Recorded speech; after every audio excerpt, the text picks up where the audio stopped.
시작. 너희는 내가 명하는 대로 행하면 곧 나의 친구라. 이제부터는 너희를 종이라 하지 아니하리니 종은 주인이 하는 것을 알지 못하니라. 너희를 친구라 하였노니 내가 내 아버지께 들은 것을 다 너희에게 알게 하였습니다. 아멘. 잠깐 기도합니다. 하나님 감사합니다. 거룩한 성일 우리 성도들에게 귀한 마음을 주셔서 다 주의 전에 거하게 하시고 귀한 말씀을 나눌 수 있도록 허락하시니 감사합니다. 이 시간 생명의 말씀의 시간, 은혜의 시간 되도록 인도하여 주옵소서. 예수 그리스도의 이름으로 기원하옵나이다. 아멘. 할렐루야. 아멘. 주님의 은혜가 여러분들 가운데 넘치시기를 축원합니다. 제가 교회에서 여러분들을 만날 때라든지 또한 바깥에 나가서 목회를 하는 목사인 친구들을 만나면 제 호칭은 다른 게 아니라 뭐예요? 목사님, 최 목사님, 이게 제 호칭이 됩니다. 하지만 주 3회 학교에 가서 학생들을 가르치면 학생들은 목사님이라고는 안 하죠. 뭐라 그래요? 교수님이라고 하죠. 가정에 있으면 우리 딸이 셋인데 이제 대학생이기 때문에 얘네들이 교수라는 호칭을 알면서도 한 번도 교수라고 부르지는 않아요. 그냥 아빠. 저만 해도 여러 가지 호칭이 있습니다. 이 나를 볼 때도, 최종구라는 사람을 볼 때도. 집에서 우리 아이들이 교수님 그러면 아마 이것도 또 장난 노는구나. 또 어색하죠. 진짜 그렇게 부른다면.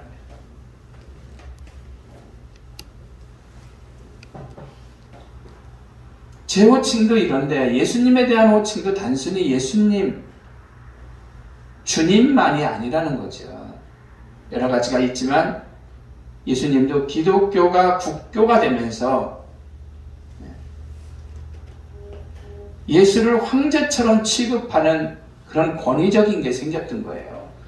국교가 딱 됐으니까 이거는 이 종교는 국가에서 지정한 종교야라고 하니까 예수의 격이 높아졌으니까 옛날에는 예수를 믿으면 잡아가고 도망가고 했는데 이제는 아닌 거예요. 권위적인 언어로 바뀌어버리는 거죠. 주님을 호칭하는 게. 지금도 그래서 어떻게 보면 이런 호칭들이 사용되고 있는 거죠. 권위적으로 한다면은 저를 우리 집에서는 교수님 이렇게 부르는 거 아니겠어요? 지금 시대에도 이런 언어가 쓰이고 있어요. 예수를 뭐라고 호칭하냐면 왕, 군주, 임금, 메시아, 그리스도 이런 호칭들은 권위적인 사실은 표현이거든요. 우리가 잘 모르고 있었지만 종교가 국교가 되면서부터 예수님의 격이 올라가서 그 다음부터는 그렇게 쓰게 된 거예요. 주님이라는 표현은 고대 사회에서 노예가 주인에게 부르는 표현이에요. 주인님 이 소리거든요. 예수 그리스도에 대한 여러 호칭 중에 제자들이 한 신앙 고백이라면 그냥 우리는 예수님을 친구로 고백하는 게 가장 적절합니다. 주님의 제자들이 여러 가지로 주님과 함께했던 정황을 본다면 우리는 뭐야? 그냥 친구라고 호칭하는 게 딱 맞는 거예요.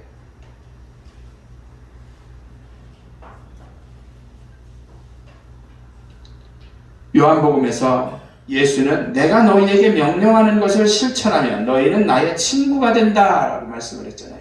오늘 본문에도. 내가 말하는 거 니네가 실천해? 그럼 니네 나 친구야. 나는 너희를 더 이상 종이라고 부르지 않을 거야.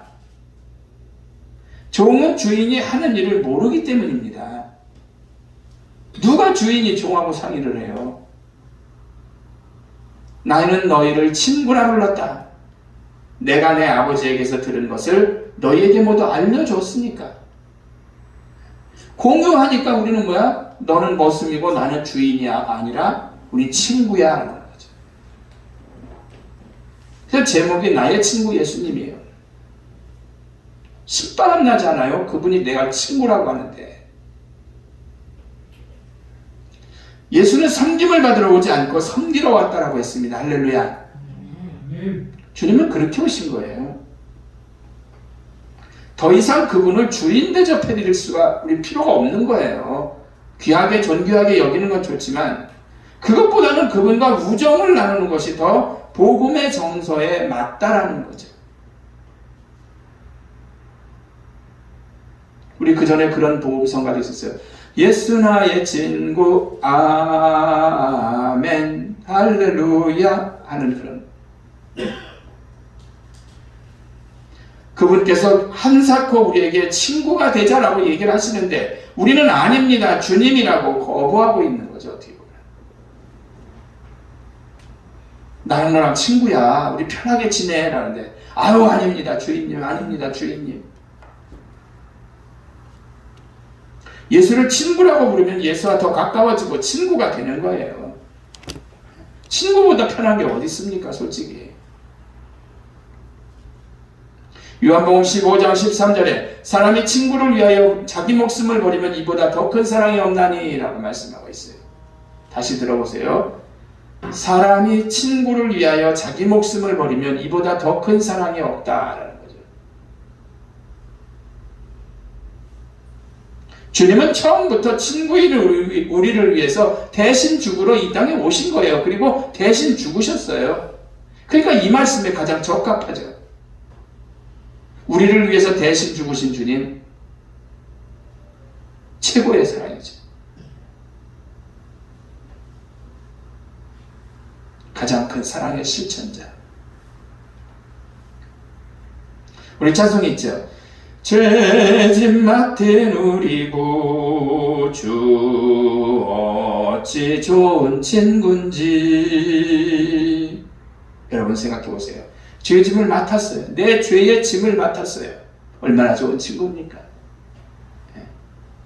내 무거운 짐 지고 있는, 내가 그거 내 거 대신 짊어져도 고마운데 진짜 친구 아니면 안 그래요? 이 찬송가에서도 주님을 친구로 표현하잖아요.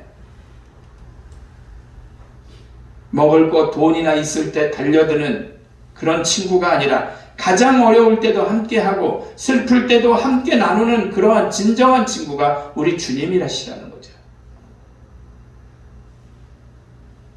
가장 외롭고 힘들 때 주님은 함께 하시는 분이에요. 다가오시잖아요. 그러기에 주님은 진정한 친구라는 거죠. 여러분, 친구가 누구냐라는 것은 너무나 중요해요.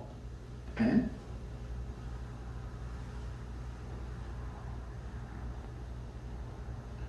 이런 말씀 드려서 혹시 죄송합니다. 우리 교회에서 해프닝으로 있었던 일이니까.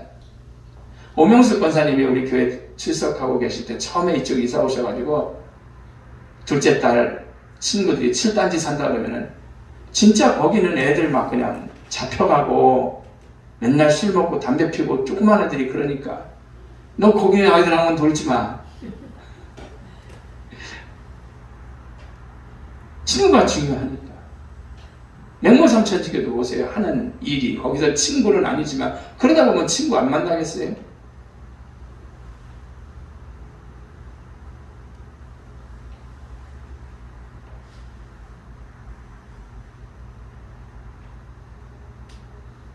죄짐 맡은 우리 구주 찬송을 잠깐 불렀지만 이 찬송가에서도 주님을 친구로 표현하는데 먹을 거 돈이나 있을 때 달려드는 그런 친구가 진짜 아니라 어려울 때도 슬플 때도 함께하는 사람이 진정한 친구라는 거예요. 주님이 그랬다는 거예요. 대신 죽어서까지.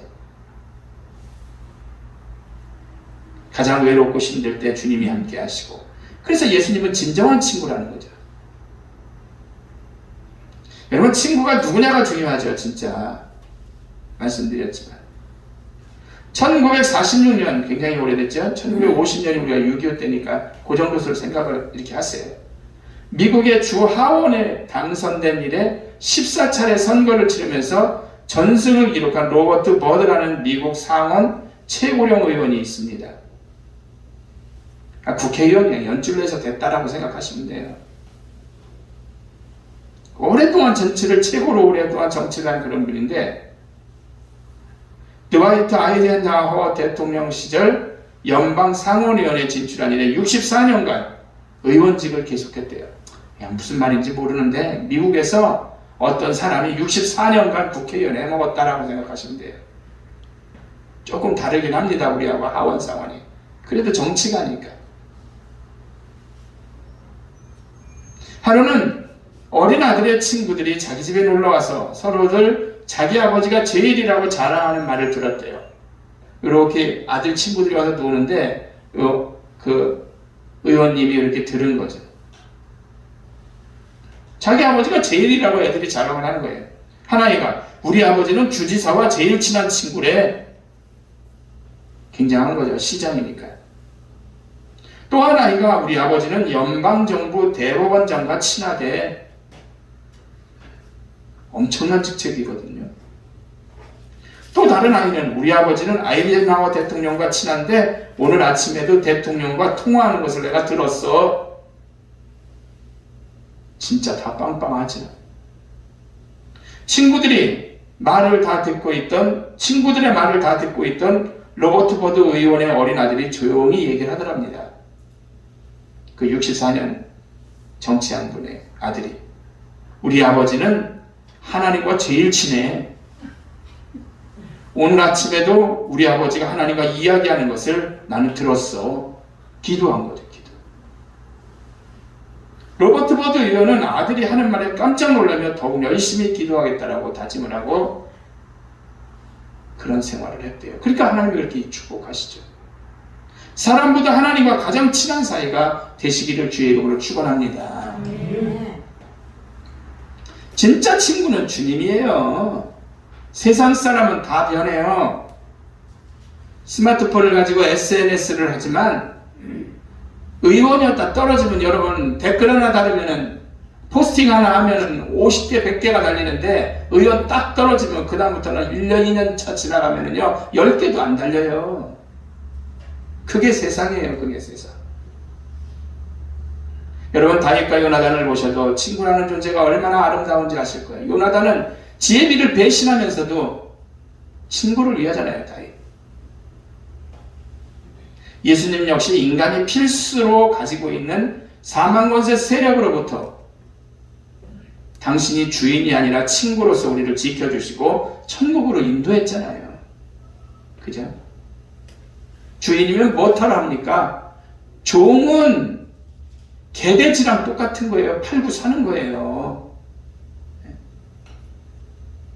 친구니까 그러죠.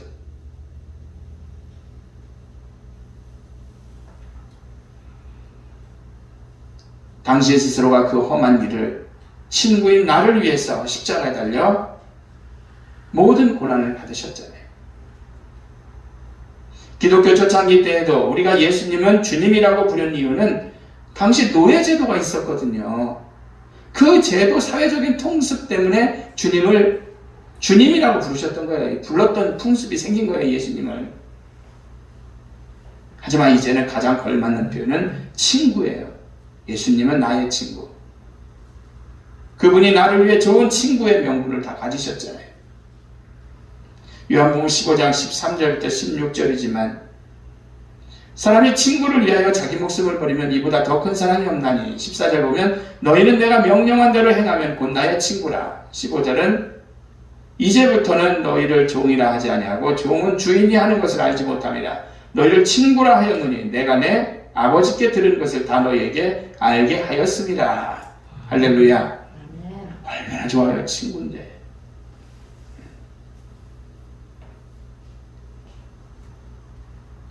예수님은 우리의 친구가 되십니다.